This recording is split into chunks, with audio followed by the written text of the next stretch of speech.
COVID pandemic has placed our health systems into a chokehold as thousands of patients have been hospitalized with serious symptoms as the country has registered a number of deadly variants. The current death toll is slightly over 1,000, but it's not entirely despair as over 54,000 patients have recovered, as we must salute our health workers who heeded the clarion call to put their lives on the line to save lives. The country is not yet out of the woods, as it is estimated that we could hit the peak in early August. Government also plans to roll out about 100,000 shillings to the most vulnerable communities. To discuss this subject is the Health Minister, Dr. Ruth Aceng, and Troyes Mari Nanyanzi, who is a regular panelist, who is going to glean data from the field to interrogate the subject of vaccinations. Thank you very much, Honorable, and congratulations for bouncing back in this coveted position as Health Minister. We'll right away go into the subject. I'm your host, Emmanuel Mutaiziwa, and this is Citizen Voices. Our hashtag is Amplifying Citizen Voices. Honorable, please give us an overall picture in terms of how we are doing in combating this deadly pandemic. The last time you were on this very program, you told us we're right at the foot of the second wave. What is the current situation? Well, first of all, allow me to say a big thank you to all those who are listening to us this evening, and to appreciate His Excellency the President for his very decisive directives to enable us keep alive, because the point here is we must stay alive so that at the end of the day we can be able to, grow our economy, but also to appreciate the Ugandan population. From the outset, I must say we have a very flexible and understanding population. They listen when you tell them there is danger in the house, do this. Right now, when I move through the streets, at least the people I see there all have masks. When I go to the markets, they have masks, and everybody is saying we are following the standard operating procedures. So I trust they are not just following, but they are doing. Now, you asked a question. How are we doing with the current pandemic? Well, it is only just over about 2 weeks into the lockdown. We cannot state for sure how we are right now, but I want to imagine that beginning with the third week, we will start seeing some impact from the lockdown and also from what people have been doing. Right now, if we were at the foot when we started, perhaps we are now somewhere in the middle, moving up. Like I mentioned yesterday in my statement, we may reach our peak around end of July, early August, and then it starts, dipping a little bit down. But I really must appreciate the health workers out there. Those in isolation facilities treating the very sick, and that includes the severely ill and the critically ill, but also those in the laboratory doing the tests, because the volumes of the samples we receive for every day for analysis went 4 times from what we used to have in the previous wave. And then there are those who are out there doing surveillance. Right now, you can't say you're going to find a certain pocket of infection anywhere because the infection is widespread. So the best we can do is follow the standard operating procedures and stay at home. And when you have infection, report to where you're supposed to be. However, with the systems that we have put in place, to address the infection, and with the population following, I am sure that it won't be too bad. It is bad right now, but it won't be too bad. We will manage. Thank you for that, Honorable. Perhaps just a follow-up question. Yes. We know that the most robust way to address the COVID pandemic is by encouraging multitudes to get vaccinated. whereas there are myths, whereas there are all sorts of, you know, misconceptions. From the medical perspective, the vaccination seems to be working. And we can only follow what the people from the medical profession are saying. But we see a challenge that we have very few doses coming into the country. And everyone out there is asking, what's the challenge? Why can't we perhaps be like Kenya, that's about to procure 13 million doses and estimates that by 2022 they will have vaccinated 26 million people, including their adults. Kindly share with us what are the complexities with, why can't the Ugandan government prioritize the purchase of enough vaccines? Well, allow me to tell you that the government of Uganda has actually invested a lot in vaccines and has prioritized vaccines. If access to vaccines were easy, by now we would have vaccinated the Ugandan population. Because from the outset, when, you know, vaccines came onto the market, government said we need to vaccinate our people. And Parliament went out and appropriated 18 billion initially for us to deposit and procure vaccines. But there were some technicalities that delayed the money. And when that happened, India got a crisis and sale of vaccines was blocked immediately. And then the challenge with access is you cannot just go out there and buy vaccines. There are legal issues that need to be addressed. And these legal issues can only be addressed by government to the manufacturer.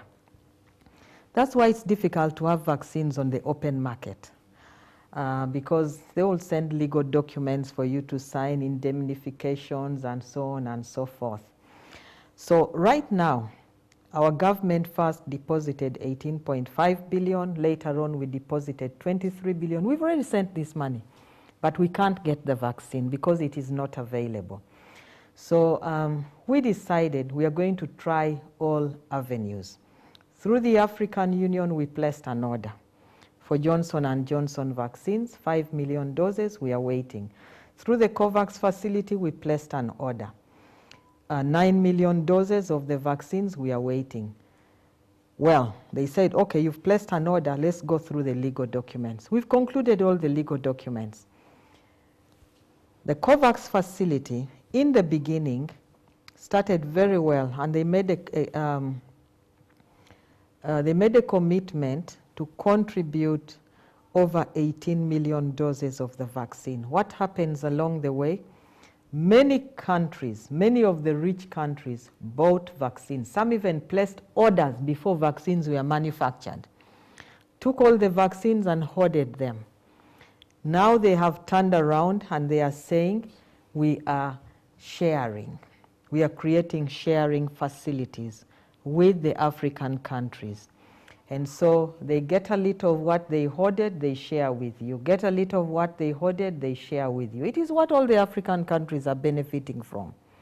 So really, Africa needs to get up, or Africa needs to rise up and begin to manufacture its own vaccines. We cannot continue to rely on the Western countries that are now thinking of themselves first and not thinking about us. So it is not because Uganda has failed. In any case, our government, and I hope everybody clearly heard this during the budget speech of His Excellency the President, mobilized 560 billion shillings for the vaccination program. The money is available. We can't access the vaccines. That's why you have repeatedly heard His Excellency saying, let us manufacture our vaccines. But it takes time, and we need the vaccines now. So in the meantime, we will continue pushing all these channels, and we do hope that in the next 1 to 2 months, at least there will be avenues for us to get vaccines and get vaccinated. I think what the minister says there is very important about the complexities and what is known as vaccine nationalism. As you are aware, I think the EU has said they won't even recognize the AstraZeneca from those who take the shots from India. But quickly to bring you in, Marie, you've been out there in the field and you've gathered data about vaccinations, especially in Kampala. What is that you're gathering about this vaccine, the issue of vaccines? Okay, thank you, Emma, and thank you, Honorable Minister, for attending this show. So the data that we collected is from last week. We started doing the data collection on Monday, and by Tuesday, we were able to start the analysis. And what we see from this data is that there is high willingness to take up the vaccines.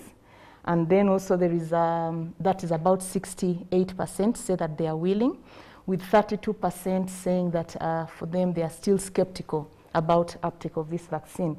But overall, the awareness levels are quite high, with about 96% saying that they are aware that there is a COVID vaccine, and then 93% say that they are aware that the vaccination process is taking place in Uganda. But from this data, we do see that the awareness levels are slightly lower among the older generation, but also among those that are less educated or have attained lower education levels, which shows us that there is a need to drum up more of the campaigns to the less educated and also for the elderly, because we know that Kampala has the highest proportion of the cases that we are seeing in this current wave. Then this data also shows us that about 66% of the residents of Kampala say that they are aware of who is eligible for the current vaccines that are being given by the Ministry of Health. But what we found a little bit concerning is that 20% say that everyone actually qualifies for the vaccine. And yet we know that the Ministry of Health has come out to say, to be clear about who is eligible, that is the health workers, the security personnel, the teachers, the elderly, those with comorbidities. So there is still a need for more sensitization, but we also do know that around the start of the second quarter of the year, that there were a lot of different communications where some officials also mentioned that if at all you know that you're a frequent traveler, you can take the vaccine. If at all you're in Kampala, some people can take the vaccine. So I think that brought about the confusion. But then we also do see that from this data, there are a number of situations that make the citizens, especially the 32% that are not willing to take up the vaccine. There are a number of situations that bar them from taking on the vaccination. And some of these include trust around the efficacy levels of the vaccine, because a number of Ugandans were able to search the internet and read about this, or access some news, maybe international news, will be able to know more about the efficacy levels. But for the Wananchi, the resident in Kampala, that is still a question, especially among those that are not willing to take up the vaccine. Then there's the issue of the side effects. Then they also mention that other complications that might hinder them from taking the vaccine are what is stopping them. So we don't know what those complications are, so there's a need to really say more about that, that if at all you have this, maybe you cannot take the vaccine, because for now, there are just a number of rumors that are going on. Then we also have seen from this data that about 1% say that they are not willing to take up the vaccine because there are some, they've heard or seen some people who have been vaccinated and have still passed away due to COVID-19. So those are some of the barriers that we see. Yeah, Marie, we'll come to that once again. But Honorable, there are a number of very pertinent issues that are rising in regard to the second wave. But one of those very veritable subjects is the question around oxygen for severely ill patients who require this to help them with breathing complications. And people out there have been saying, well, we knew that we're going to have another wave, very likely. We had seen what was happening across the world. We had seen the situation in India. how come we didn't plan? How come we didn't put in place enough generating plants? I know the referral hospitals have a bit of that. Why didn't we double our capacity? Why didn't we, perhaps increase the number of cylinders and all these kind of things? Because as we speak now, oxygen is what is sustaining the lives of those who are critically ill in the HDUs, in the ICUs. Good. Allow me to consider these as two questions. There is a clarification I would like to make on the submission of my sister on eligibility for vaccination. Then I come back to to oxygen. First of all, it is not true that there is an eligibility criteria. It is a prioritization. All Ugandans 18 years and above are eligible for vaccination. Research has confirmed that we can vaccinate from 18 years and above. Research is still ongoing in children. However, currently in other countries, children from 12 years are also being vaccinated.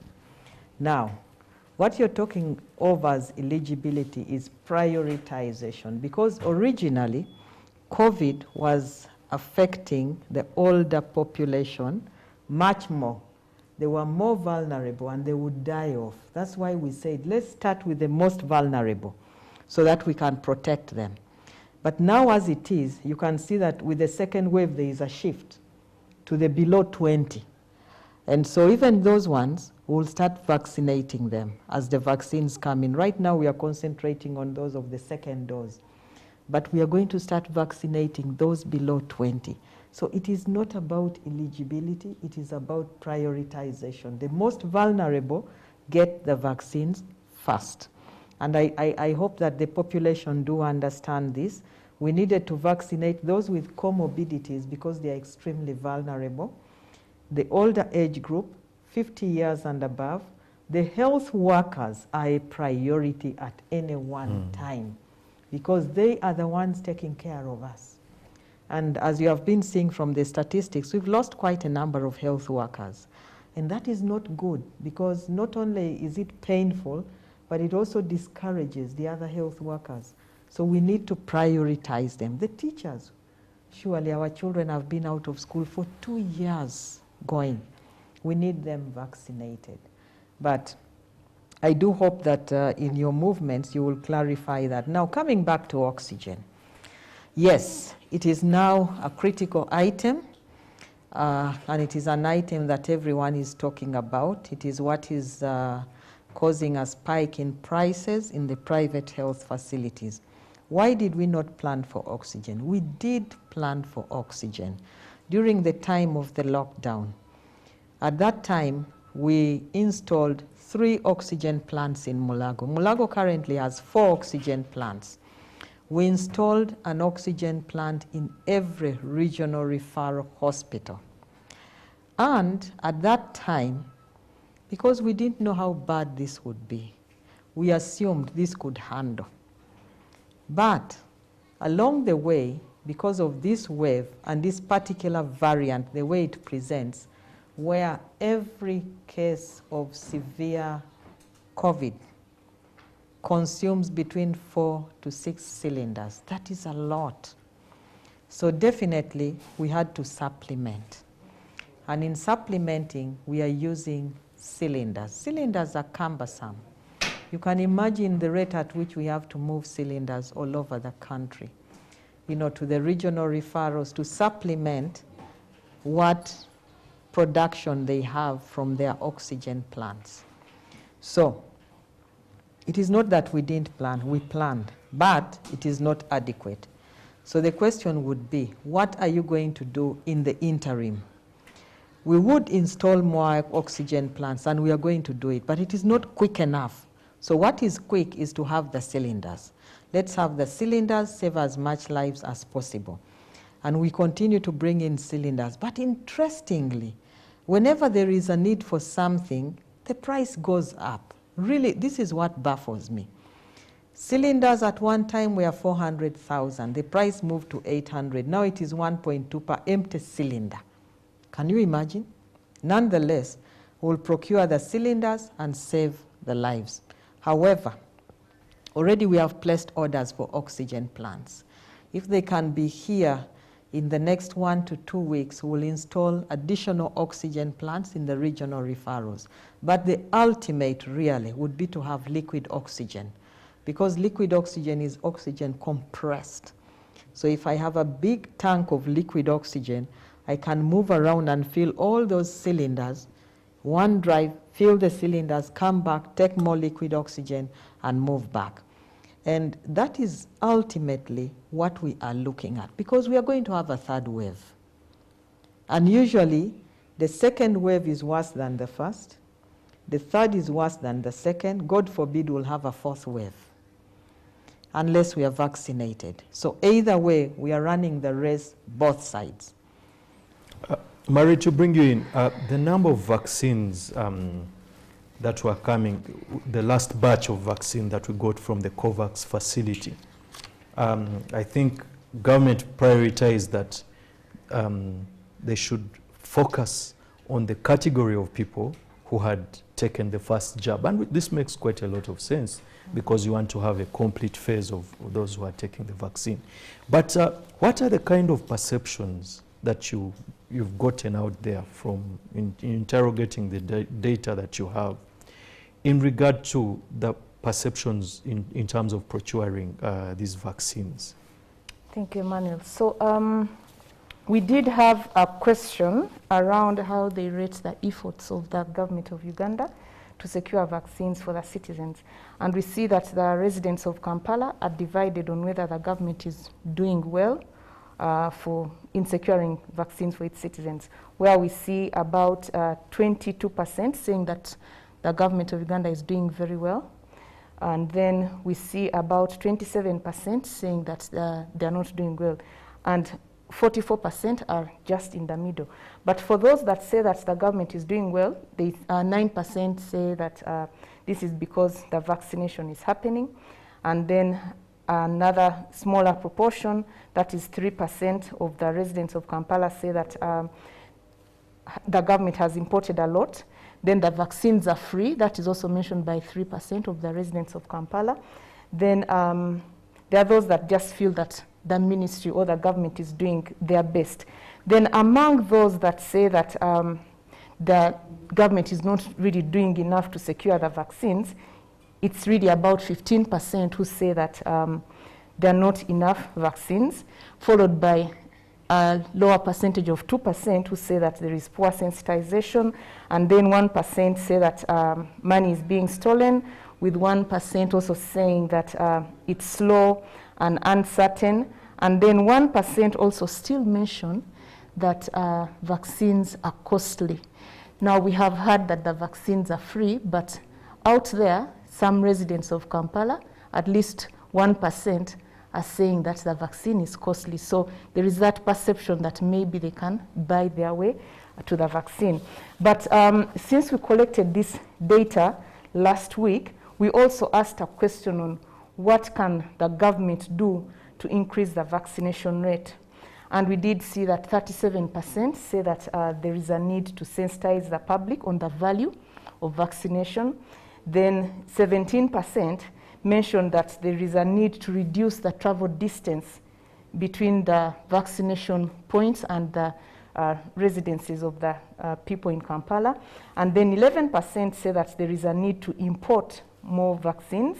And then 8% say that there is a need to deliver the vaccine at the health center. So in summary, what they think the government of Uganda should do to increase the vaccination uptake is to increase the sensitization. Then the other is to have the vaccination points closer to the people. And the other is really pretty much about increasing the supply and distribution. And I think this comes in at a time where we've had the drive that is between Monday and Friday, where people are being called upon to take the second dose, but then we are under lockdown.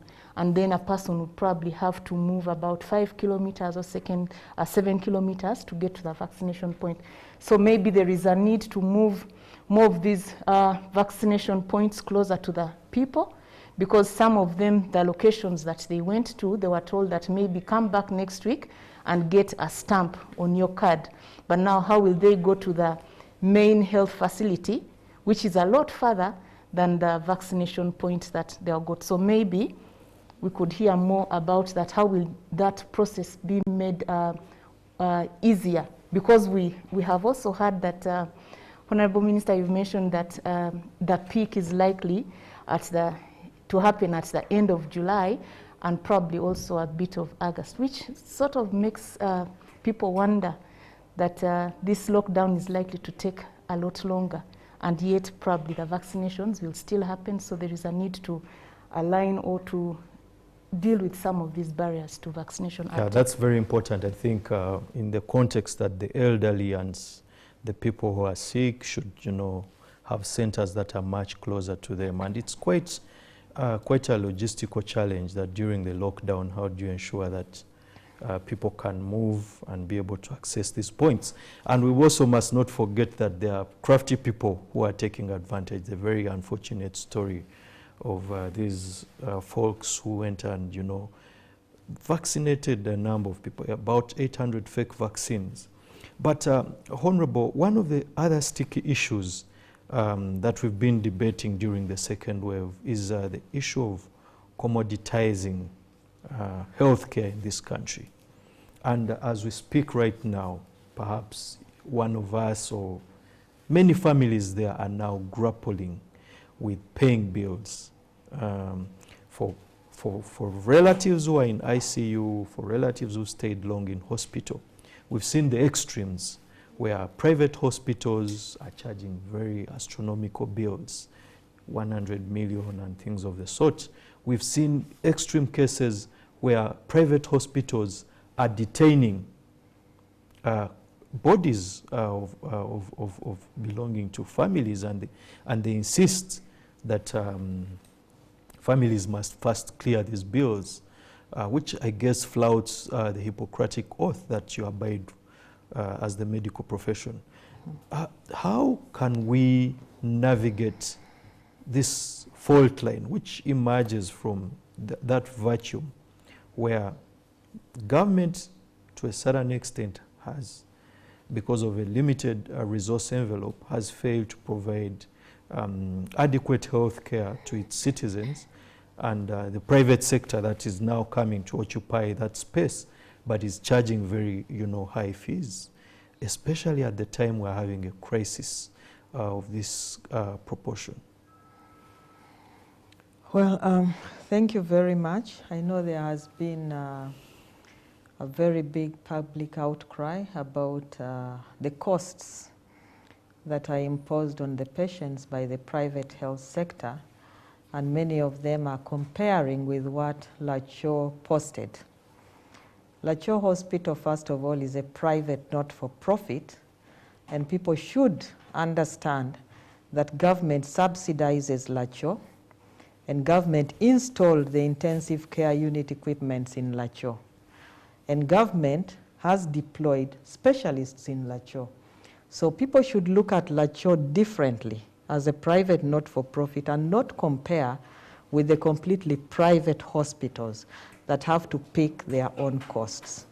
But now coming back to the issue of the private hospitals, we had dialogue with them because we had to understand, the challenges they are facing in conjunction with providing services to the people. Now, it is true that the numbers of patients are many, and there are some patients whose preference is the private facilities. And you cannot deny them that. You let them go to the private facilities. So when we had dialogue with the private facilities to understand some of the cost drivers for the very high costs, and they listed it down, the personal protective gear, which they have been importing, as opposed to government that is procuring from within the country. The next was the issue of oxygen. When it comes to supplementing oxygen, the big oxygen manufacturing plants are providing oxygen to government free, but the private sector have to buy, to pay costs of transportation, and so on. And then when some patients get in there, they accept that they want some of the trial research drugs. And we have developed very clear guidelines on which drugs have to be given to patients. But when you bring on board trial research drugs, then the prices shoot up. And then, of course, some patients have other comorbidities that have to be attended to, not only the COVID. So you find that the costs in a day go up, including the costs of monitoring in terms of laboratory and so on. So what did we agree with the private sector? First of all, we stressed the fact that we must all stick to the guidelines developed by government on treatment. And these were developed by our case management specialists. So stick to whatever is in the guidelines, which is spread across. Mulago, that is handling so many patients, uses those guidelines, and we have so many recoveries. The number of patients in the private sector is quite few compared to what Mulago is looking after. Number two, we said we must have quality audits handled by our regulators, and the regulators include the Medical and Dental Practitioners Council that regulates the hospitals and also the practice. Then we can have the Uganda Nurses and Midwives Council looking at how the nurses operate. We have the Allied Professionals Council coming on board also to regulate some of the, and look at the quality of services that we are ordering. I mean that we are offering to the patients. And then, of course, we agreed that as government, we are going to explore ways of supporting, if we find it possible, supporting these private facilities with oxygen, which is where consumption rates have really gone quite high. Hopefully, working within that and also ensuring that they tie the knots where there are wastages, like in personal protective wear and so on, the prices will ultimately come down. But also, it is very important that patients who choose to go to the private sector should not demand for those trial or investigational drugs. They should just stick to the guidelines that we have put in place, because some of those drugs increase the prices. So we are hoping that moving forward, at least there will be dialogue between the patients, the attendants, and also the service providers, in that they need to make the patients know on a daily basis what the price is. And if you can't afford, then you're free by choice to move to a public facility. So hopefully that will address the issue. That fairly gives us a clarification in terms of how patients should go about in regard to seeking a service in the private hospitals. But well, it still remains a challenge that the prices are high. We are going to sample some of the Vox Pop's opinion from the public before we return and interrogate a number of other issues. You've been watching Citizen Voices, and our hashtag is amplifying Citizen Voices.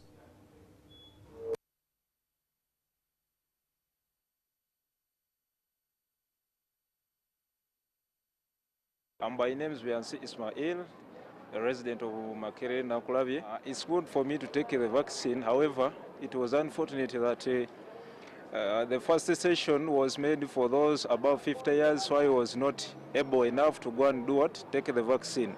I would like to pose a question to the minister, is that what are the criteria or the credentials that they have put for those ones who are not able to access the vaccine, like those ones in the villages, because we know, like we've been seeing each and every person yearning to get the vaccine. Amanya gange nze bampita Kyaze Emmanuel ni mutuuze we Nansana. Vaccine nalina ekirowoozo eky'okugyekubya naye ate oludda nazzeemu n'entyamu. Olw'ensonga mu kusooka baatugambanga bagenda sooka gomaki bakadde bali myaka gya waggulu. Kati ate olwagize ne badda ne batugamba ffenna tugende twegemye. Ate ensonga emu yazze nga batugamba be baasooka okugema baki bonna byali babagema mazzi babagema ddagala difu. Kati nange natiddemu okwegema siyinza kuva eri ne ŋŋamba ngende bangeme. Kyalibadde kirungi omuntu yenna ne bamugema era nange nalyagadde okungema naye kati obuzibu enniza okufunamu ekyo ekyokugema simanyi ddagala kituufu erinina okunkozesebwako okugema so singa kiri nti eddagala lyo baliteekakawo omuntu ne bamusomesa agamba eddagala weeti ne weeriti lyerina okugemebwa so mbeera nsobola okumanya nti aze okungema eddagala lyandeetedde leno lye bandaga oba siri erino weribeera nga ndyabamu engeri nsobola okugaana okungema lwa nsonga sisobola kuteekawo buteesi kungema nga eddagala lye bangemesa sirikola ki sirimanyi yes nsobola ogenda bangeme korona naye ebintu bya korona sibitegeera bulungi lwa nsonga lwaki sibitegeera batugamba fasija bwe yasooka yali bali simanyi baani balina egundi gye bamenyaawo ne bagamba nti kati buno obwaze ate butono ate bwabali abagenda osooka okukola ki ate abaafuna eri osegeera kati ate ongemye nze nsubira okuba nti bwoba ongemye sigenda kuddamu kulwala ate kati ongamba otya ongeme ate nsigale nga nyambadde masiki nsigale ate mbeere waka osegeera nsuubira okuba nti bwoba ogenda kungema njagala ongeme ng'oli shuwa eddagala lyongemye sigenda kuddamu kulwala korona talina wankwatira masiki njisuula eri nze neeyagale minisita singa korona taligwayo tugenda sigala mu mbeera eno paka embeera eno yo terinawo erikomerako aveeyo atugambe engeri gye tusobola okubeerawo ne korona nga waali nze siri mweteefuteefu gemebwa kubanga first of all tetumanyi bagenda gema batya ekisooka bandibadde bayizayo mu Uganda bandibadde batuteekerawo nti buli agenda okwegemesa basooka mukebera ayina bulwadde ki minisita twegamba bukakafu ki bwatuwa ku ddagala eryo lye baleeta nti linaaba ddungi mu bantu era tebagenda difunamu buzibu nga tebamaze bakebera amaanyi abampita Geoffrey mutuuze w'e Nakawa vaccine twandyekubye nga ffe ababadde basuubira naye kati tubadde mu ntegeka ate tugenda kulaba be bakubye abantu nga 8 bonna babakubye feeke kati awo nze njagala oŋŋambe nga wentandika ogenda okwekubya vaccine ng'ate mpulira bali mu kkuba amazzi kati awo mbeera ntya shuwa nti kyendiko kye kituufu kati minisita ekibuuzo kyange kiri kimu lwaki batuuka okkuba abantu abasoba mu 8 eddagala effu nga yaali awo. You've heard it all, the views, the opinions of the people, the public out there.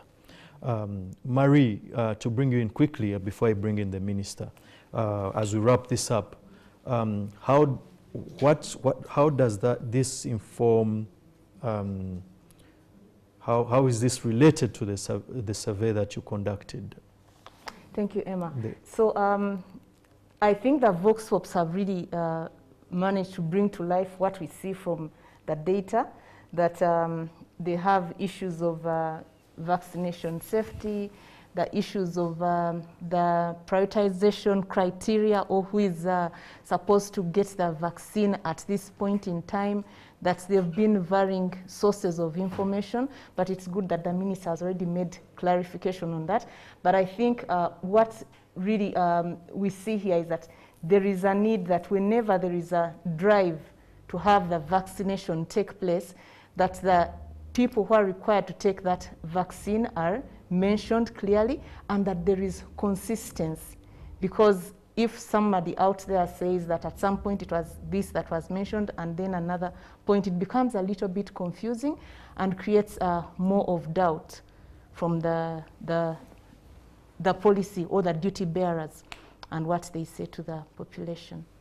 Honorable, just to wrap this up, you heard the opinion, some of the views of some of the people we managed to interview. Some of them, carry falsehoods, and others are fears and all this kind of, others are myths. To speak about that, but also to conclude this, perhaps as we go forward, as we combat the second wave, which has been quite more deadly than the first wave in terms of numbers of those who are hospitalized, in terms of deaths, what perhaps can we do right that we did wrong in the past? But maybe we put emphasis on buying cars than, prioritizing ICU beds. I want you to sum up these two issues, the perceptions of and the views of the public, and that what What can we do better to combat this COVID pandemic, which you say perhaps would go into a third wave and then the fourth wave? Maybe I need to start by, first of all, also getting rid of the myths you yourself have, that we put priority into buying vehicles instead of ICU beds. We have adequate ICU beds. The challenge with our ICU beds is that we don't have enough intensivists and anesthesiologists. So you find that the majority of the ICU beds are functioning as HDU. HDU means high dependency. That is what we need to address as a nation moving forward. It is not that we don't have trained anesthesiologists, but the challenge is having such specialists work up country is not very appealing to them. If at this point in time we had 2 anesthesiologists in every regional referral hospital and some intensivists, we would have made a great step forward. The ICU beds are there in all the regional referral hospitals. Now, back to the issue of the vaccines. Yes. I have heard what is the majority of the population who spoke are saying. Now, I understand that there is a lot of mix-up in the minds of the people. But Ministry of Health has put in a lot of effort to sensitize. What I realize is people don't pay attention to messages. They want to listen to messages from their friends and from their in-laws. Messages are running on all radio stations in different languages. Messages are being passed on by the village health teams. We take time to put messages on social media for those who can access social media. And from time to time, I also come and talk. But I do appreciate that the message may not reach everybody. Regarding vaccination of those in the villages, we distributed vaccines to all districts. And everyone from the village who is of the prioritized groups is free to come and access vaccines at any one time. Now, that means my grandmother, my mother can come from the village and access vaccines. However, the greatest fear of the people currently are the fake vaccines. Why are there fake vaccines in the market? Because people are poor and they are looking for a living. So any small loophole, they will utilize it. The public should have noted that we have been saying get vaccines from designated vaccination points. And we continue to stress this. But some people go and lie. Imagine they even lied to corporate, institutions. And they went and vaccinated.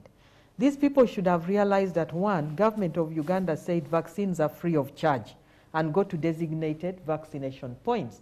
So they wouldn't have been duped if they had followed that, but they did not. So they were duped, but they were duped in their desperation. So once again, I will stress here that people ought to go to the designated points that the Ministry of Health has set, and in the interim, only get vaccinated free of charge. Whoever is asking you for money, question it. Number 2, the people vaccinating you should be dressed in government uniforms that have the flag of Uganda on them. That will make you understand. But why should you get vaccinated? Because people are saying, I want to get vaccinated and throw away my mask? No. The vaccine only protects you from severe disease and hospitalization. We have to wrap this up. If you don't get vaccinated, you will get severe disease. And there are many other variants that are coming up, so we need to take note about that. Honorable, thank you. Yeah, thank you so much. Unfortunately, we've run out of time. Thank you so much. We've been speaking to the Minister of Health, Dr. Ruth Aceng, and a Senior Program Officer, Twaweza Marine Nanyanzi. And we've been discussing the COVID pandemic and the second wave. Thank you so much for watching Citizen Voices. Till next week, have a good evening. I'll be your host.